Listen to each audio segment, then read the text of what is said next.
to that for the cultural assault. Now, is it fair amount of killing? The 70 military interventions after 1945 have led to the killing of between 12 and 16 million. That is probably a relatively low estimate. Why is it so imprecise between 12 and 16? Well, it's the difference between overt action and covert action. Let us now say that we have that as a model of what imperialism is about.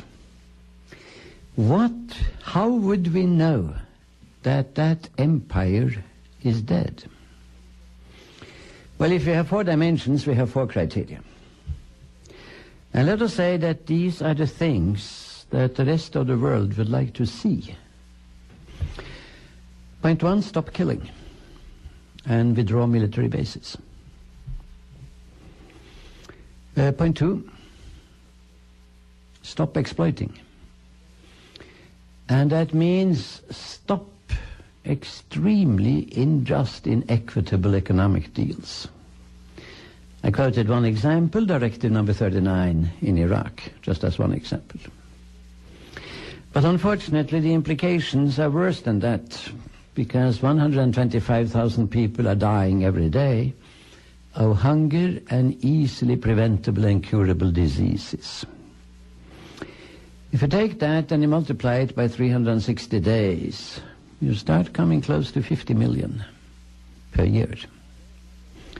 Now, not all of that is laid at the doorstep of the United States of America.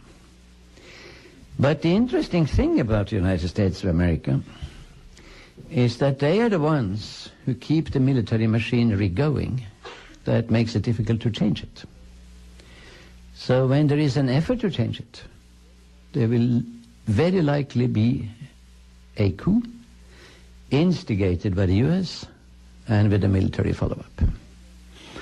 We can now go through the whole post-World War history and document this, and we can ask questions like, why is there an effort to overturn Chavez, but not his predecessor a couple of generations ago, Jimenez?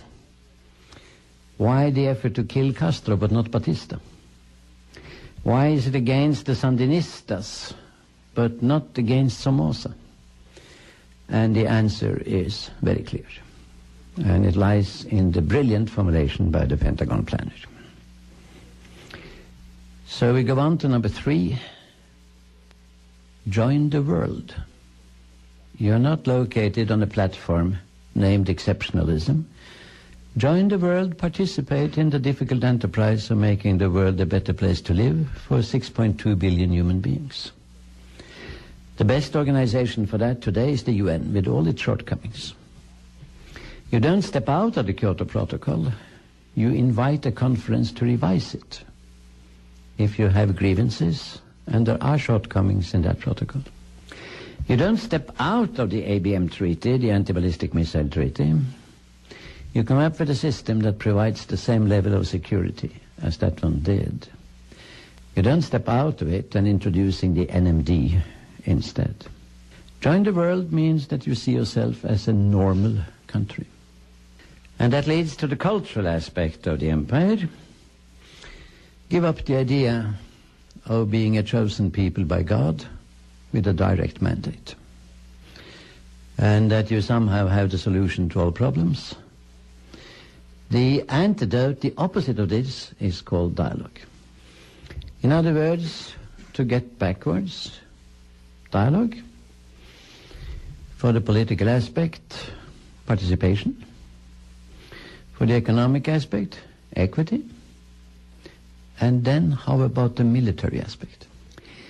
Instead of seeing security problems all over, and there are some security problems, shift your attention, see conflicts all over the place. And instead of building strength, try to solve them. It's possible. It can be done. But in order to do it, you have to give up one idea, namely that the other party is born evil, will continue, remain evil, and that the only remedy is to crush and exterminate. Unfortunately, these 4 aspects hang together. So I think what the world is demanding is, in one sense, a tall bill. In another sense, not that terribly difficult. Stop killing, withdraw your bases, have equitable economic deals, join the world for all its multilateralism and slowness, and enter into dialogue with a fascinating variety of civilizations. Can be done. Most countries try to do it, more or less perfectly. If this should happen, the greatest beneficiary from the decline and fall of the U.S. empire would be United States of America. It would blossom. Why? Well, first of all, it would get rid of an enormous economic burden. All of us know a little bit about the costs of empire in economic terms. But secondly, it would get rid of an enormous amount of fear. And that fear is based on a mechanism which is ridiculously simple. One day all these people that we have bossed and bullied and killed will come back and do the same to us. Since there have been 240 military interventions since Thomas Jefferson started in Libya, there are lots of people who might dream of vengeance. In order to get out of that, you withdraw your tentacles and you start processes of reconciliation. Let me give an example. Germany occupied 25 countries during Nazism and tried to exterminate 3 nations: the Jews, the Sinti Roma, and the Slavs. They had a program for eliminating 100 million Slavs, 50 million by killing and 50 million by starvation. Mainly Russian Slavs, to empty the territory for a German colony. Well, they took 26 million Russians, 6 million Jews, and an unspecified number of Sinti Roma. If you take 25 occupied countries plus 3 nations, you get 28. Today, Germany has good relations to, practically speaking, all 28. What I've said so far is that an empire is a very clear construct. There's no mystery what it is about.